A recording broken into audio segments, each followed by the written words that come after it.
Happy Monday, everybody! Welcome to Monday's Assembly.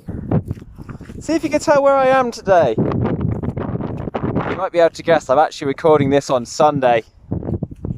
Can you guess where I am? Here's a quick view of some of the places you can see.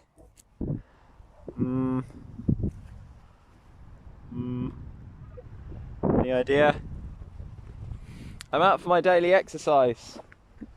We're allowed out of the house during lockdown, aren't we, to go for some daily exercise, a walk, or a run. Today I'm just going for a quick walk.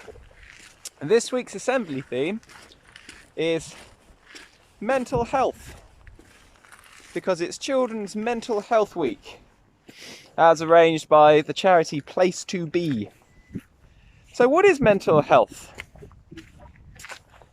Lots of you know the answer to that already. Perhaps you're in year 6 and you've had Mrs. Baker do some workshops with you about mental health. Perhaps you can remember some of my assemblies before on the theme of mental health. I mentioned it recently when we were talking about what to do when we're feeling a bit angry. Blowing the candles out, do you remember? Breath in, breath out. Well, physical health is about how your bodies feel. About how well your bodies feel. The bits of your body you can see, like your skin and your legs and your arms, and the bits of your body you can't see, like your hearts and your lungs. Mental health is similar. Mental health is about how healthy your mind and your emotions are. And when we talk about looking after our mental health, we talk about looking after ourselves emotionally and in terms of our minds. I'm a bit stuck here, look, I've run out of path. Got some ropes, I might have to do some climbing. I hope the people who own the boats don't mind me going around their ropes a bit. Maybe I'll go back the other way. So, in Mental Health Week, we want to think about looking after ourselves emotionally and mentally. Why is that important? Well, it's always important to look after our mental health, in the same way as it's important to look after our physical health. But mental health is often invisible. If someone breaks their leg, you know that physically they need some help. But if somebody is feeling really worried or anxious, that's not so easy to spot. Now at the moment, because of the coronavirus and lockdown, there is lots and lots of worries and anxiety around in the world. And sometimes those worries might float down and see us. So mental health is particularly vulnerable at the moment. That's why it's important to look after ourselves. So what can we do to look after our mental health? Well, just like physical health, your mental health is improved by a little bit of exercise and fresh air and sleep. Get more sleep than me. I wouldn't recommend a 1-year-old child if you fancy lots of sleep.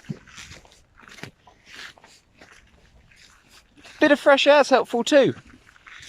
I feel better than I did half an hour ago when I was sat in my dining room looking at the rainy weather, listening to my children playing in there. I feel much better now, even though it's raining. I've stretched my legs, bit of fresh air, bit of sea air. We're really lucky where we live for that, aren't we? That's one thing you can do to help look after your mental health. Talking's important too. Loneliness is often a bit of a challenge for our mental health. It might be that you haven't seen some of the children in your class for a long time. Send them a message. Write them a note. Give them a quick video call. Some of our friends and family might be feeling a bit lonely too. When was the last time you spoke to your grandma on video phone? Asked her how she was. I'm going to do that this afternoon now that I mention it actually. My grandma had the vaccine this week. Maybe I'll check in with how she's doing afterwards. But this year, in Mental Health Week, the charity Place to Be would like us to think about another way of looking after our mental health. And that is expressing yourself. Express yourself. Express means showing or showing off. And in particular, means showing off creatively. Being a bit creative. Scientists have found that being creative, creating things, coming up with things, and expressing yourself is another really good way of staying mentally healthy. And that people who take time to express themselves, for example, through art, music, some kind of performance, or in lots of other ways too, people who do that are usually mentally healthy. So it's a really good idea. Have a look at this video. Lots of ideas for how you could express yourself. I'll catch up with you in a minute.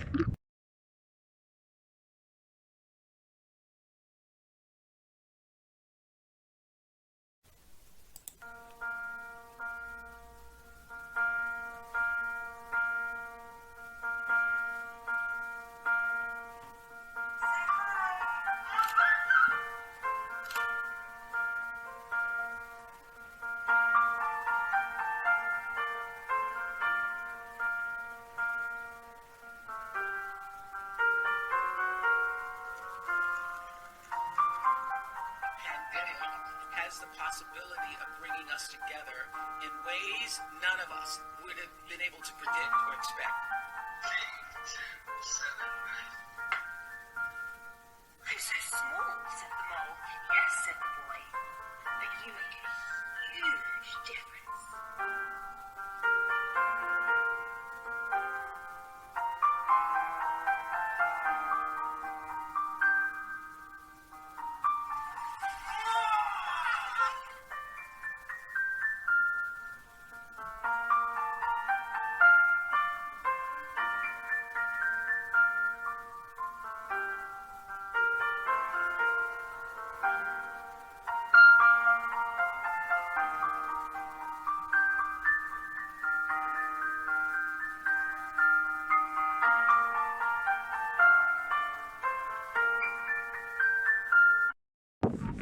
So, there are lots of ways that we can express ourselves.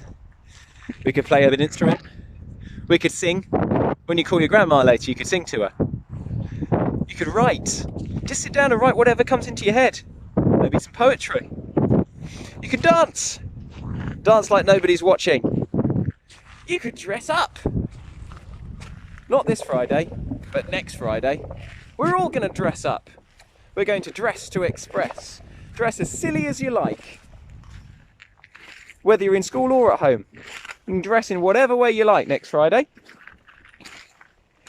And the next 2 Fridays, so this Friday, the 5th, and next Friday, the 12th, we're going to have a no screens afternoon. On those afternoons, we have a celebration assembly in the morning at 11:30. And then from 12 o'clock onwards, no screens. You won't see me like this. From 12 o'clock onwards, we'll get some exercise. The Uganda Challenge. I've clocked up another 3,000 meters this morning. That's going on the form. You might just walk up and down the stairs 100 times. Put all your steps on. See if we can get another 10,000 meters next Friday. Or you could do the Express Yourself Challenge. Send us your pictures and videos of you dancing, singing, drawing, modelling. Junk modelling, that's a good one. I like creating myself that way. Or plasticine. Make some animation videos. Anything you like. Share them with us next Friday afternoon. And the Friday afternoon after that. So we can really look after ourselves, give ourselves a chance to express ourselves and look after our mental health. Before I go today, I'm going to share a story with you.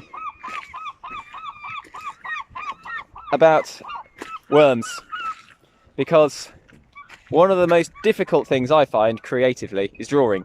I've always found it a challenge, and so I've got this story by somebody else who finds drawing a challenge. It's called I Can Only Draw Worms. I hope you like it. I Can Only Draw Worms by Will Mabbitt, published by Puffin. This book is about worms. I can only draw worms.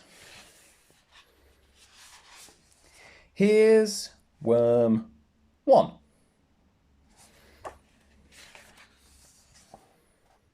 Here's worm 2. Here they are, both together. It's hard to know which is which.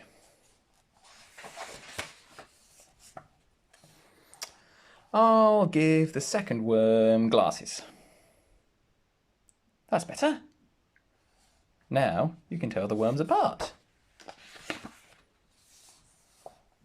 Here's worm 3.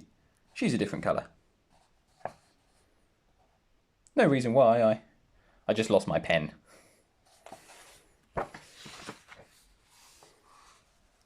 Hello, worm 4. Worm 4 thinks he's in charge of all the other worms.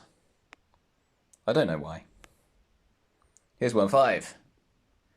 He's a little poorly, I'm afraid. Poorly worms look just like normal worms. The next page is really exciting! Worm 6 is riding on a flying unicorn! But I can't draw flying unicorns.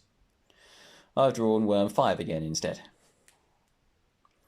Worm 6 flies his unicorn all the way to meet worm 7, who lives in outer space. And on the way, worm 6 has an amazing adventure. We'll skip all that. Here's a picture of him meeting worm 7. He looks all cool, but inside he's really excited. Oh dear. There's been a dreadful accident.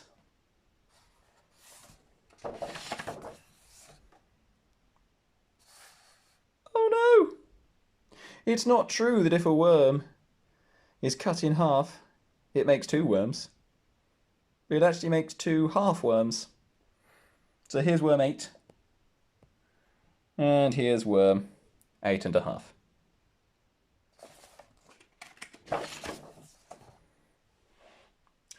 This page is blank. Worm 9 is missing. And all the others are starting to get worried. Here's worm 10 instead. The last worm. He looks the same as worm 1. Oh, it is worm 1. Here's worm 10, last as usual, and look who he's found! Worm 9! She just nipped to the toilet. Sorry. That's okay, worm 9. Everybody has to go sometimes.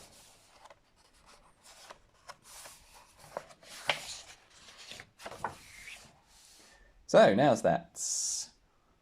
Worm 1, 2, 3, 4, 5, 6, 7, 8, 8 and a half, 9, 10.